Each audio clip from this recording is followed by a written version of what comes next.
Okay, so I had a client call today, quite interesting, that where I broke down the difference between influence and convincing people, right? So I spent 10 years delivering bad news or good news to people and ensured that by the end of that conversation, we still maintained connection and were able to sort of move forward to the next thing, right?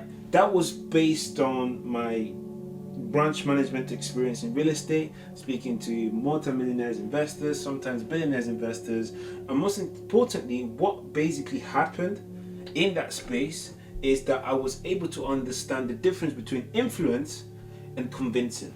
Okay, I'm going to give you guys a practical scenario as to what influence looks like so that you can implement it in your relationship, in your leadership teams, and wherever. Okay, so first things first, let's talk about what you guys are currently doing that everyone else probably seems to do, right? When it comes to authority, what do you do?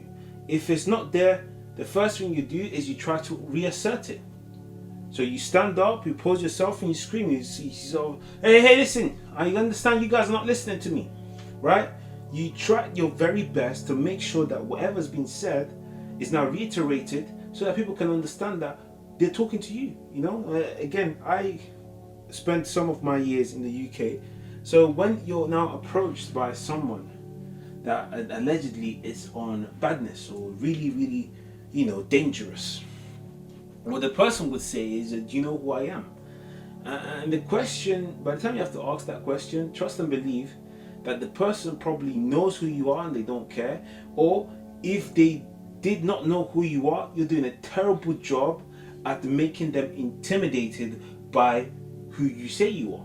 So in other words, convincing people is them going towards this direction without your input because you have weak influence, you trying to redirect them, and then because of one thing or the other, then eventually going back to whatever they were going to do before. And a practical example is quite simple. I remember when with my ex I used to complain that she never listened to me, and then I'd come back and say, told you. You see, when you don't listen to me, this is what happens. And a lot of us think that we should take pride in that. All that really is signal that people don't trust you to lead. People don't trust you to take your word. And you shouldn't take that as gospel and use that to judge people. No, you should use that as a signal that you have zero influence upon seeing or helping these people trust your decision. And if you want to be the leader in that scenario, if you want to be the person that's able to guide people, that is a problem. Because if you're the person that wants to win, then your team better win because they're hearing you out, because they're hearing what you're saying. And if this is what's constantly happening because you're trying to convince people instead of understanding influence, then guess what happens? You lose and you blame them for it. I remember there was a book, Extreme Ownership, that spoke on, speaking of books, my book is available on Amazon and Gumroad. It's for the ebook version if you're interested. The link is in the bio. However, the book Extreme Ownership basically stated that there's no bad teams, there's only bad leaders. And I know this is controversial because, again, we want to hold people accountable, right? We want to say, listen, if you're not doing it correctly, I have the right to say that you're in the wrong. But I'm here to tell you that if your focus is getting people to admit whether they're right or wrong, you've already lost. Because it's a pointless argument, right? Is that your outcome? You want to win. What do you want? Okay, run me through what you win exactly, right? Because that was where I was. I wanted to win every argument. I wanted to win. It meant that I was right and they were wrong. But when I looked at and stripped it down, it was just ego talk. And what is ego? Ego is the need for me to be perceived in a specific way by other people. And if the people that I don't care about or don't exist, right, it's a people cage, right? Because if those people don't exist, guess what? I have no reason to have an ego. Ego can only exist when there's people that you care about.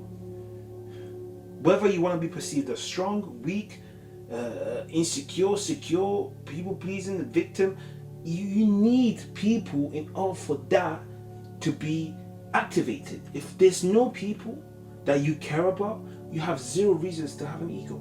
Right, so the point is, when we look at winning arguments, that's all it is an ego boost, right? So what's influence, right? So influence, imagine there's a wall, okay? And that is how you get through to the person you're speaking to, okay? So influence has three ways, okay? So it's a very impactful hit, right? Circumstances has some sort of impact.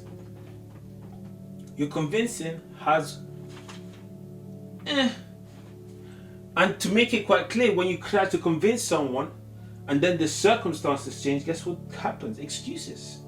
Oh yeah, I was gonna do it, but hey, something happened. Influence is what allows them to follow through with what you want them to do despite someone trying to convince them or the circumstance. There was a time my manager who taught me this, he spent 30 plus years now in a state agency. He didn't practically taught me this, I just observed him. But he used to go on holiday quite frequently, and our office was always at the top of the field, top of the market space and whatnot. And I used to wonder, why is that? Because contrary to popular belief, a lot of managers feel like in order for them to be influential, they need to be present. And I'm here to tell you that if you are only influential when you're present, then you're convincing people that your presence is actually required in order for them to feel your presence. Your influence is there whether you're there or not. People are going to respect you whether you're in the room or you're not. And in order for that to happen, my friend, you need to understand how to make it seem like a natural decision that they were going to make anyway. You see, I spoke in my recent video about emotional pull, and I need you to understand that the essence of influence is emotional pull, authority,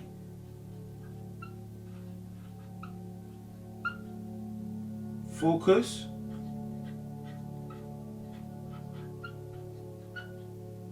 and safety.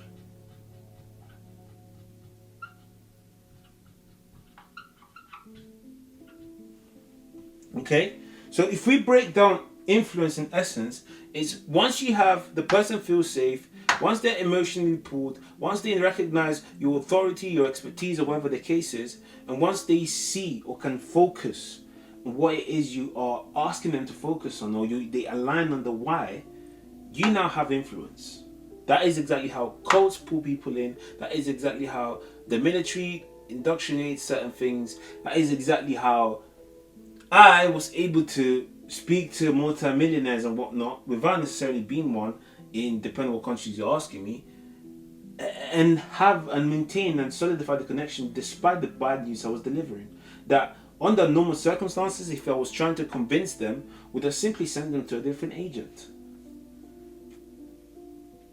You see, a lot of us will now say this, I try my best not to get into these stupid debates. But you know when you have guys sort of coming in and saying, yeah, I'm going to tell my girl what to wear and she needs to represent me properly and all of that stuff and blah, blah, blah. I need you to understand that the moment you have to have these conversations, you have weak influence, which you're trying to replace by convincing people. Convincing is just felt influence.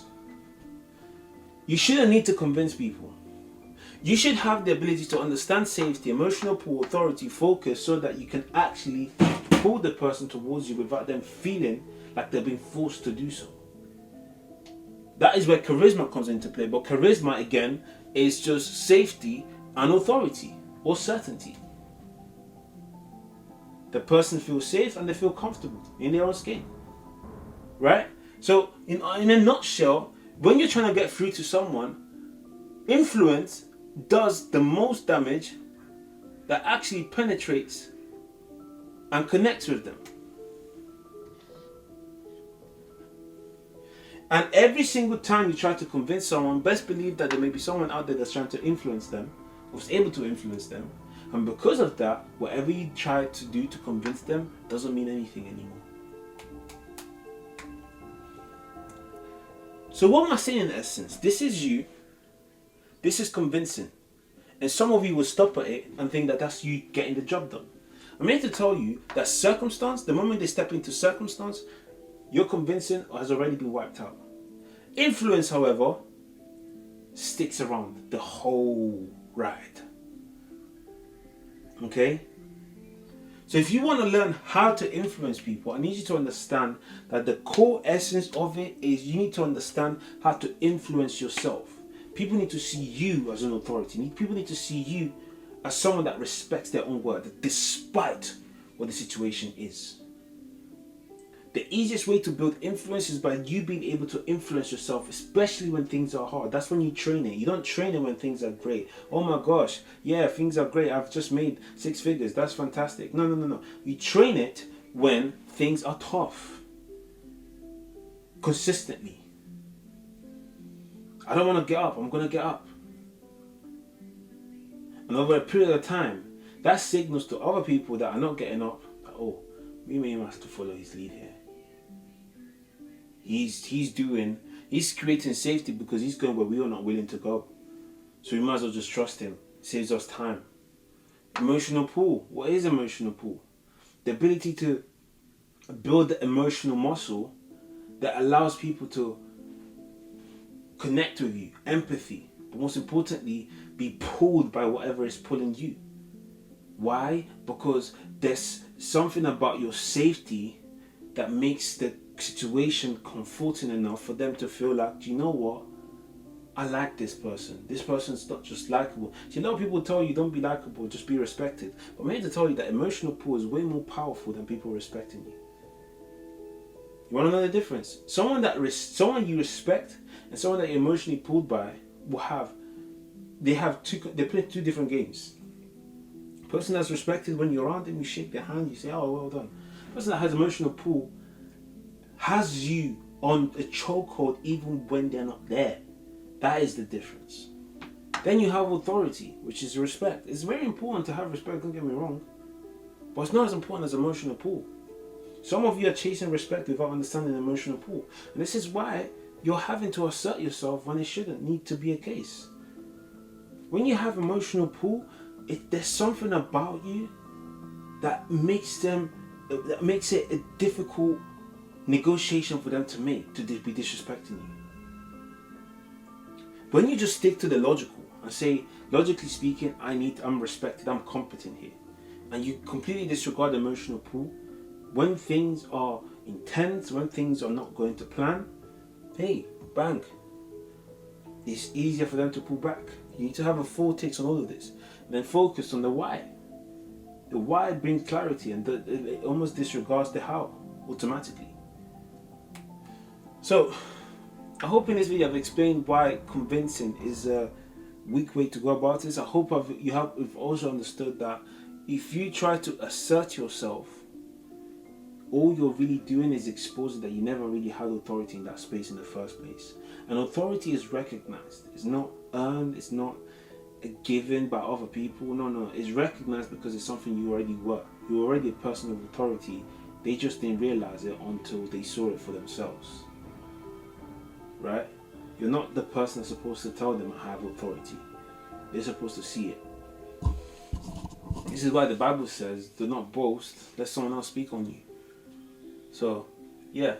Really hope this video has added value to you. If you're looking to work with me on a one-to-one basis, the link to the coaching call is in the bio. And I'll see you in the next one.